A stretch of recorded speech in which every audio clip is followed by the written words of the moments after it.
అందరికీ నమస్కారం. ఈరోజు కథ ప్రేమ ఎంత మధురం ఎపిసోడ్ 177. స్నేహ ఎక్కడా? ఇక స్టోరీలోకి వెళ్తే, యువన్ బాడీలో ఉన్న డ్రగ్కి యాంటీడోట్ లేదని, త్వరలోనే అది బాడీలో నుంచి రిమూవ్ అవుతుందని, అప్పటిదాకా వెయిట్ చేయాలని అక్షయ్తో చెప్పాడు డాక్టర్.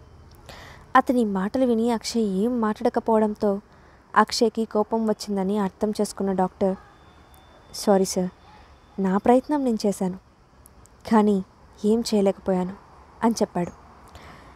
దేశంలోనే ఫేమస్ డాక్టర్ ఒక చిన్న పిల్లాడికి ఏం జరిగిందో తెలుసుకోవడానికి చాలా ప్రయత్నాలు చేశాడు. కానీ అతను ఏమీ కనిపెట్టలేకపోవడంతో అక్షయ్ ఓకే అని మాత్రం చెప్పి ఫోన్ డిస్కనెక్ట్ చేశాడు. అతని హృదయం ఆవేశంతో రగిలిపోతుంది. ఒక చిన్న పిల్లాడిపై ఇలాంటి డ్రగ్ ప్రయోగించిన వాడిని ప్రాణాలతో వదిలిపెట్టనని మనసులోనే నిర్ణయించుకున్నాడు. మరోవైపు యువన్ మనసు కూడా అంతే గందరగోళంగా ఉంది. తన డాడీని అని చెప్పుకుంటున్న వ్యక్తి తన కోసం చాలా ప్రేమ చూపిస్తున్నాడని, తన గురించి చాలా కంగారు పడుతున్నాడని అర్థమవుతోంది. కానీ తనతో టైం స్పెండ్ చేయడం లేదు. అలాగే మమ్మీ అబ్రాడ్ వెళ్ళిందని డాడీ చెప్తున్నాడు. కానీ మమ్మీ నాకు ఒక్కసారి కూడా ఎందుకు ఫోన్ చేయలేదు, నన్నెలా మర్చిపోయింది అని అయోమయంలో ఆలోచిస్తూ ఉండిపోతున్నాడు. దాని గురించి అక్షయ్తో మాట్లాడాలని అతను అనుకోవడం లేదు. విధి ఆడే వింత నాటకంలో ఆ తండ్రి కొడుకులిద్దరూ స్నేహ గురించి తలో రకంగా మదన పడుతున్నారు. తర్వాత రోజు ఉదయాన్నే నిద్ర లేచింది రాజేశ్వరి. రాత్రంతా ఆమెకు ఆలోచనలతో సరిగ్గా నిద్ర పట్టకపోవడంతో ముఖం అలసటగా ఉండటంతో పాటు కళ్ళ కింద డార్క్ సర్కిల్స్ కనిపించాయి. అది చూసిన రఘునందన్, నీకేమైంది రాజేశ్వరి, ఎందుకు సరిగ్గా నిద్రపోవడం లేదు అని అడిగాడు. ఆ ప్రశ్నకు రాజేశ్వరి నిట్టూరుస్తూ, ఏం చెప్పమంటారు, ఇదంతా స్నేహ వల్లే జరుగుతోంది. ఆమెకు యాక్సిడెంట్ అయి కనిపించకుండా పోయిన దగ్గర నుంచి ఇప్పటి వరకు ఎలాంటి న్యూస్ తెలియలేదు. ఆమెకు ఏదైనా అయితే ఏం చేయాలో అర్థం కావడం లేదు అని నిస్సహాయంగా అంది. రాజేశ్వరి ఆందోళన రఘునందన్కి అర్థమైంది. కానీ నిజానికి అతను తన మనసులో ఆ స్నేహ తిరిగి రాకుండా ఉంటేనే మంచిదని అనుకున్నాడు. అప్పుడే దాత్రి అక్షల పెళ్లికి ఎలాంటి ఆటంకాలు ఉండవనేది అతని ఆలోచన. దాంతో రఘునందన్ మాట్లాడుతూ, ఆమె తిరిగి రాకపోతే రాకపోనివ్వు, దానికి నువ్వెందుకు కంగారు పడుతున్నావు? ఆమెకి ఏం జరిగినా వేద ఫ్యామిలీకి ఏ సంబంధం ఉండదు. ఆమె ఇంకా మన కుటుంబంలో భాగం కాలేదు. కాబట్టి ఆమె గురించి మర్చిపో. ఇక మనం అక్షయ్తో మాట్లాడి వాళ్ళ పెళ్లి చేయడమే మిగిలిపోయింది అని అన్నాడు. అప్పుడు రాజేశ్వరి నిరాశగా, మనమేం చేయగలం, ఏదైనా మాట్లాడితే అక్షయ్ ఎలా కోపడతాడో చూస్తూనే ఉన్నాంగా, అతను మన మాట వింటాడని నాకు నమ్మకం లేదు అని అంది. ఆ మాటలకు రఘునందన్ కూడా ఒక క్షణం మౌనంగా ఉండిపోయాడు. చివరిసారి ఆ ఇంట్లో అక్షయ్ ప్రవర్తన చూసిన అతనికి రాజేశ్వరి చెప్పింది నిజమే అనిపించింది. కానీ ఒక తండ్రిగా అతనిలోని అహం దాన్ని ఒప్పుకోనివ్వలేదు. దాంతో అతను వెంటనే తన మొబైల్ తీసుకొని, ఎందుకునడు, నేను ఇప్పుడే వాడికి ఫోన్ చేస్తాను అని చెప్పి అక్కడి నుండి స్టడీ రూమ్కి వెళ్ళాడు. రాజేశ్వరి వెళ్తున్న తన భర్త వైపే చూసి, ఈ తండ్రి కొడుకులు చివరికి ఏం చేస్తారో ఏంటో అని అనుకుంది. స్టడీ రూమ్లోకి వెళ్ళిన రఘునందన్ వెంటనే అక్షయ్కి కాల్ చేశాడు. కాసేపటికి అటువైపు నుంచి కాల్ లిఫ్ట్ చేశాడు అక్షయ్. ముందుగా రఘునందన్ డైరెక్ట్గా, ఇప్పుడు ఆ పిల్లాడు కూడా నీ దగ్గరికి వచ్చాడు కాబట్టి నువ్వు కూడా దాత్రిని పెళ్లి చేసుకుంటావని సోషల్ మీడియాలో అనౌన్స్ చేసిన విషయాన్ని గుర్తుపెట్టుకొని ఈ పెళ్ళి త్వరగా చేసుకోవాలి అని చెప్పాడు. ఆ మాట విన్న అక్షయ్ చాలా కూల్గా, పెళ్ళెప్పుడు చేసుకోవాలనేది నా నిర్ణయం, నాకు ఇంకా స్నేహ దొరకలేదు. స్నేహ యువన్ ఇద్దరు దొరికే వరకు నేను వేరే ఏ విషయం గురించి ఆలోచించడానికి రెడీగా లేను. ఈ విషయం మీకు ఆల్రెడీ చెప్పాను అని క్లియర్ చేశాడు. అక్షయ్ అలా మాట్లాడతాడని రఘునందన్ ఊహించలేదు.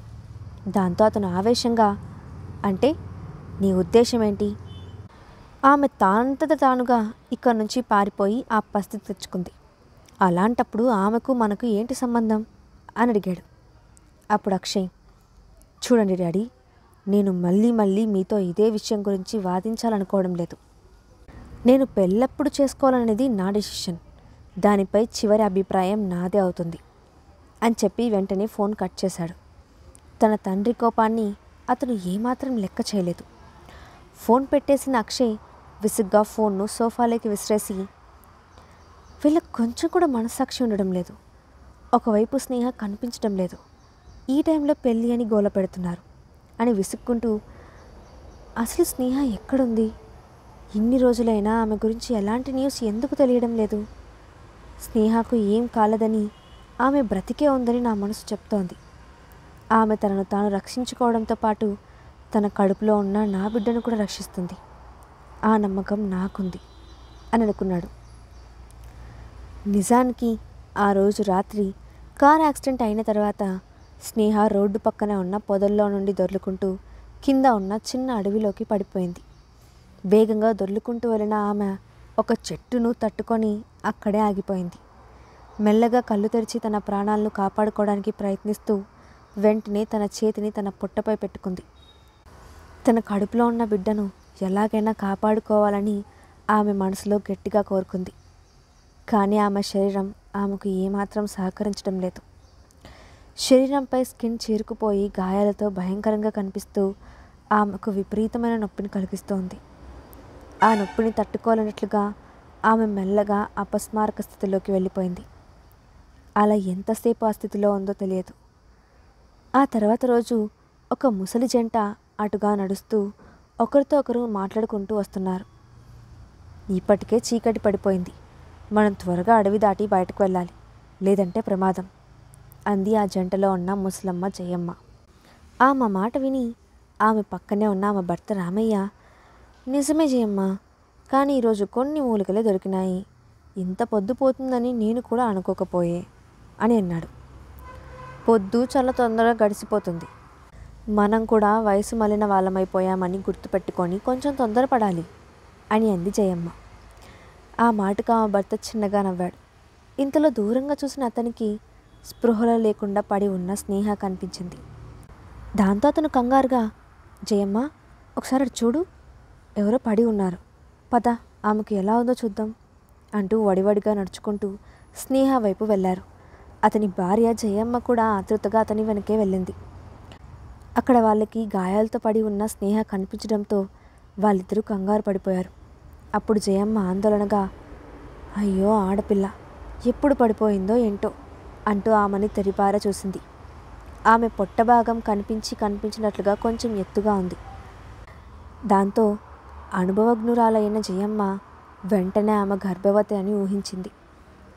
వెంటనే ఆమె తన భర్తతో, ఏమయ్యోయ్, చూస్తుంటే ఈ అమ్మాయి గర్భవతిలాగా ఉంది అని అంటూనే స్నేహ దగ్గర కూర్చొని ఆమె తలను ఒడిలో పెట్టుకొని లేపడానికి ప్రయత్నించింది. కానీ స్నేహ కొంచెం కూడా కదలలేదు. అప్పుడు రామయ్య అసలు ఆమె ఆ ప్రదేశంలో ఎలా పడిపోయిందని ఆలోచిస్తూ పైకి చూశాడు. అడవి పైవైపుకి మెయిన్ రోడ్ ఉంటుందని రామయ్యకు తెలుసు. అందుకే అతను ఆమె పైనుండి కింద పడిపోయి ఉంటుందని ఊహించి, సాన ఎత్తు నుండి దొర్లుకుంటూ వచ్చినట్టుండాది, అందుకే సోయలేదు అని అన్నాడు. అప్పుడు జయమ్మ అతనితో, సరే సరే, ముందు ఈ అమ్మాయిని ఇంటికి తీసుకుపోదాం, ఒళ్ళంతా చీరుకుపోయింది, పాపం ఈ గాయాలతో ఈ బిడ్డ ఎంతసేపటి నుంచి ఇలా పడి ఉందో ఏంటో అని కంగారుగా అంది. దాంతో రామయ్య కూడా స్నేహ వైపు పరిశీలనగా చూసి, ఒంటి నిండా గాయాలున్నాయి, రక్తం కూడా బాగా పోయినట్లు కనబడుతోంది, ముందు ఈమెకు వైద్యం చేయించాలి, ఇంటికి తీసుకెళ్దాం అంటూ స్నేహను మెల్లగా అక్కడి నుండి పైకి లేపాడు. ఇద్దరు ఆమెను చెరో భుజంపై వేసుకొని నడిపించుకుంటూ తమ ఇంటికి తీసుకెళ్లారు. కాసేపటికి ఇంటికి చేరుకున్న వాళ్ళు స్నేహను తమ గుడిసెలో ఉన్న నులక మంచంపై పడుకోబెట్టారు. అప్పుడు రామయ్య స్నేహ వైపు పరిశీలనగా చూసి, ఇప్పుడేం చేద్దాం, చూస్తా అంటే వంటిపై దెబ్బలు గట్టిగానే తగిలినట్లున్నాయి అని అన్నాడు. నువ్వు త్వరగా వెళ్ళి మన అబ్బాయిని తీసుకురా అంటూ రామయ్యను తొందర పెట్టింది జయమ్మ. సరే సరే, నువ్వు ముందు తడిగుడ్డ పెట్టి ఆమె ఒళ్ళంతా ఒకసారి తుడువు, నేను వెళ్ళి ఆ అబ్బాయిని పిలుచుకొస్తాను అని చెప్పి వెంటనే తన కొడుకును వెతికి తీసుకురావడానికి వెళ్ళాడు రామయ్య. ఆ సమయంలో రామయ్య కొడుకు రంగా గిరిజన తండాలో ఉన్న కొంతమంది పిల్లలకి ఒంట్లో బాగాలేకపోవడంతో వాళ్ళకి ట్రీట్మెంట్ చేస్తూ ఉన్నాడు. అక్కడికి పరిగెత్తుకుంటూ వెళ్ళిన రామయ్య, రంగా నువ్వు ఒకసారి నాతో రా, మన ఇంట్లో ఒక అమ్మాయి ఉంది, చూస్తుంటే పైనున్న కొండపై నుండి పడిపోయినట్టుంది, ఒళ్ళంతా గాయాలున్నాయి అని హడావిడిగా చెప్పాడు. ఆ మాట విన్న రంగా, అబ్బా నాన్న, నువ్వు రోజు ఏదో ఒకటి చెప్తూనే ఉంటావు, ఎప్పుడూ ఎవరో ఒకరిని తీసుకొస్తూనే ఉంటావు. నేను అసలే ఈరోజు మూలికల కోసం పట్నం వెళ్ళాలి అని విసుక్కుంటూనే, సరే పద అంటూ తండ్రితో కలిసి ఇంటికి వచ్చాడు. అతను మంచంపై స్పృహలో లేకుండా పడుకొని ఉన్న స్నేహాను ఒకసారి చూసి ఆమె చేతిని పట్టుకొని పల్స్ చెక్ చేశాడు. ఆమె పైనుండి కింద పడిపోవడం వల్ల బ్రీతింగ్ లెవెల్స్ కాన్స్టాంట్గా లేవు. పైగా కడుపులో బిడ్డ కూడా ఉంది. మొత్తానికి ఆమె పరిస్థితి కొంచెం కష్టంగానే ఉందని అనిపించింది. జయమ్మ, రామయ్య ఇద్దరూ పక్కన నుంచొని తమ కొడుకు ఏం చెప్తాడా అని ఎదురుచూస్తూ ఉన్నారు. కాసేపటికి జయమ్మ ఆగలేక, ఆ అమ్మాయికి ఎట్టా ఉంది రంగా, ప్రాణాలకేం ప్రమాదం లేదు కదా అని అడిగింది. అప్పుడు రంగా, ఈ అమ్మాయికి దెబ్బలు కొంచెం గట్టిగానే తగిలాయి, కానీ ఆమె అదృష్టం బాగుంది. కడుపులో ఉన్న బిడ్డకు ఏమీ కాలేదు. తలకు కొంచెం పెద్ద గాయమయ్యి రక్తం కారింది. అయినా పెద్దగా భయపడాల్సిందేమీ లేదు. మన నాటు వైద్యానికి ఆమె నెమ్మదిగా కోలుకుంటుంది. మీరేం కంగారు పడకండి అని చెప్పాడు. రంగా చెప్పిన మాటలు విని వాళ్ళిద్దరూ కొంచెం తేలిగ్గా ఊపిరి పీల్చుకున్నారు. కొంచెం లేటుగా అయినా ఆమె కోలుకుంటుందనే విషయం వాళ్లకు ఊరటనిచ్చింది. అప్పుడు రంగా మళ్ళీ మాట్లాడుతూ, కానీ ఈమె గాయానికి తగిలినన్ని మూలికలు ప్రస్తుతం నా దగ్గర లేవు. ఈరోజు మూలికలు తీసుకురావడానికి పట్నం వెళ్తున్నాను. అప్పుడు ఈమెకు కావాల్సిన మూలికలు కూడా తెస్తాను. ఇప్పుడు నా దగ్గర ఉన్న వాటితో ట్రీట్మెంట్ చేస్తాను అని చెప్పి తన దగ్గర ఉన్న మూలికలను పసరు తీసి లేపనంగా పూసి కట్టుకట్టాడు. అప్పుడు రామయ్య కొడుకు వైపు చూసి, మనం ఎలాగైనా ఆమెను మామూలు మనిషి చేయాలా రంగా, ఇన్ని గాయాలతో పాపం ఆమె ఎంత బాధపడిందో అని జాలిగా అన్నాడు. వెంటనే జయమ్మ కూడా, అవును రంగా, మనం ఈ అమ్మాయిని తప్పకుండా మామూలు మనిషిని చేయాలి అని అంది. రంగా వాళ్ళిద్దరిని చూసి చిన్నగా నవ్వాడు. జయమ్మ, రామయ్య ఇద్దరు ఎలాంటి కల్మషం లేని వాళ్ళు. ఎవరిని చూసినా తమ సొంత వాళ్ళల్లా ప్రేమగా ఆదరిస్తారు. తన తల్లిదండ్రుల గురించి పూర్తిగా తెలిసిన రంగా ఏమాత్రం ఆశ్చర్యపోకుండా, సరే అమ్మా, మీరు ఆమెను జాగ్రత్తగా చూసుకోండి, తప్పకుండా ఆమెకు త్వరగానే నయమవుతుంది. ఇక నేను సిటీకి వెళ్ళొస్తాను అంటూ అక్కడి నుంచి లేచి వెళ్ళాడు. అనుకున్నట్టుగానే రంగా ఆ తర్వాత రోజు మూలికలు తీసుకొచ్చి స్నేహకు ట్రీట్మెంట్ స్టార్ట్ చేశాడు. ఆమె గాయాలు మానడానికి అతను చేసిన వైద్యం మంచి ఫలితాలను ఇచ్చింది. రామయ్య, జయమ్మ ఇద్దరు ఆమెను కంటికి రెప్పలా కాపాడారు. ఆమె పరిస్థితి నెమ్మదిగా మెరుగవుతుండటం చూసి ఆమె త్వరలోనే స్పృహలోకి వస్తుందని ముగ్గురు ఊహించారు. మరోవైపు ఆ రోజు మధ్యాహ్నం భోజనం చేసిన యువన్ ప్రశాంతంగా నిద్రపోతున్నాడు. కానీ ఇంతలో హఠాత్తుగా మమ్మీ అని అరుస్తూ ఉలిక్కిపడి నిద్రలో నుండి మేలుకొన్నాడు. యువన్ కళ్ళలో నుండి కన్నీళ్లు రాలిపోతున్నాయి. భయంతో ఒళ్ళంతా చెమటలు పట్టేసింది. పక్కనే స్టడీ రూమ్లో ఉన్న అక్షయ్ యువన్ అరుపు విని హడావిడిగా గదికి వచ్చాడు. అక్కడ భయంతో బెడ్పై కూర్చొని ఉన్న యువన్ను చూసి, ఏమైంది యువన్ అని అడుగుతూ వచ్చి యువన్ పక్కనే కూర్చున్నాడు అక్షయ్. అప్పుడు యువన్ ఆందోళనగా, డాడీ, మమ్మీకి యాక్సిడెంట్ అయినట్టు నాకు కల వచ్చింది. ఆ కలలో మమ్మీ పెద్ద కొండపై నుండి కింద పడిపోయినట్లు చూశాను. అమ్మ వాళ్ళంతా బ్లడ్ ఉంది అని చెప్పి అక్షయ్ వైపు భయంగా చూస్తూ, డాడీ, మమ్మీ ఒంటరిగా అబ్రాడ్లో ఉంది కదా, మమ్మీకి ఏమైనా జరుగుతుందా అని ఏడుపు గొంతుతో అడిగాడు. యువన్ను అలా చూసిన అక్షయ్ తట్టుకోలేక వెంటనే కౌగిలించుకొని వీపుపై ప్రేమగా తడుతూ, యువన్, మమ్మీకి ఏమీ కాదు, కొద్ది రోజుల్లో తప్పకుండా తిరిగి వస్తుంది అంటూ ఓదార్చాడు. అక్షయ్ మాటల్లో యువన్కి నిజాయితీ కనిపించింది. తన తల్లి నిజంగానే తిరిగి వస్తుందని నమ్మకం కలిగింది. దాంతో అక్షయ్ చెప్పే ఓదార్పు మాటలు వింటూ మెల్లగా ఏడుపు ఆపి అక్షయ్ ఒడిలోనే పడుకొని మళ్ళీ నిద్రపోయాడు. అక్షయ్ నిద్రలోకి జారుకున్న యువన్ ముఖాన్ని చూసి అతని జుట్టును సరిచేస్తూ, నువ్వే కాదు యువన్, నేను కూడా మీ అమ్మ కోసం ఎదురు చూస్తూ ఉన్నాను. ఆమె తప్పకుండా మన కోసమైనా సరే తిరిగి వస్తుందనే నమ్మకం నాకుంది అని మనసులోనే అనుకున్నాడు. సరిగ్గా అదే సమయంలో తండాలో మంచంపై నిద్రపోతున్న స్నేహ మెల్లగా కదిలింది. ఆ తర్వాత నెమ్మదిగా తన తలను అటు ఇటు కదిలిస్తూ పొట్టపై చేయి పెట్టుకొని అమ్మా అని మూలిగింది. అప్పుడు ఇంట్లోనే ఉన్న జయమ్మ స్నేహకు మెలకువ వస్తుందని గమనించి సంతోషంగా వెళ్ళి ఆ పక్కనే కూర్చొని స్నేహ చేయి పట్టుకుంది. ఆమె స్పర్శకు స్నేహ మెల్లగా కళ్ళు తెరిచింది. అప్పుడు జయమ్మ ఆమెను చూసి ఆనందంగా నవ్వుతూ, ఇప్పుడు నీకు ఎలా ఉందమ్మా అని అడిగింది.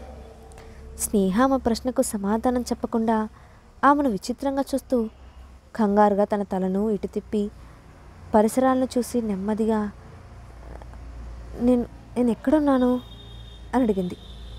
అప్పుడు జయమ్మ, నువ్వు మా ఇంట్లోనే క్షేమంగా ఉన్నావు తల్లి అని నవ్వుతూ చెప్పింది. మీరెవరు, నేను ఇక్కడికి ఎలా వచ్చాను అని అంటూనే వెంటనే ఏదో గుర్తొచ్చినట్లు తన పొట్టపై చేపెట్టుకొని, నా బిడ్డకేం కాలేదు కదా అని కంగారుగా అడిగింది. అప్పుడు జయమ్మ నవ్వుతూ, నువ్వు కంగారు పడకమ్మా, నీ కడుపులో బిడ్డకు ఎలాంటి సమస్య లేదు, అంతా బాగుంది అని చెప్పింది. తన కడుపులో బిడ్డ సేఫ్గా ఉందని తెలియగానే స్నేహ కొంచెం తేలిగ్గా ఊపిరి పీల్చుకుంది. ఆ తర్వాత కొంచెం నెమ్మదిస్తూ చుట్టూ చూసి, నేను ఇప్పుడు ఎక్కడున్నాను, ఇక్కడికి ఎలా వచ్చాను అని అడిగింది. స్పృహలోకి వచ్చిన స్నేహ అక్షయ్ యువలను కలుస్తుందా, లేక మధ్యలో మరిన్ని ప్రమాదాలు ఎదుర్కొంటుందా? తల్లిదండ్రులు చేస్తున్న పెళ్లి ఏర్పాట్లను అక్షయ్ ఆపగలడా? నెక్స్ట్ పార్ట్లో చూద్దాం. Thanks for watching.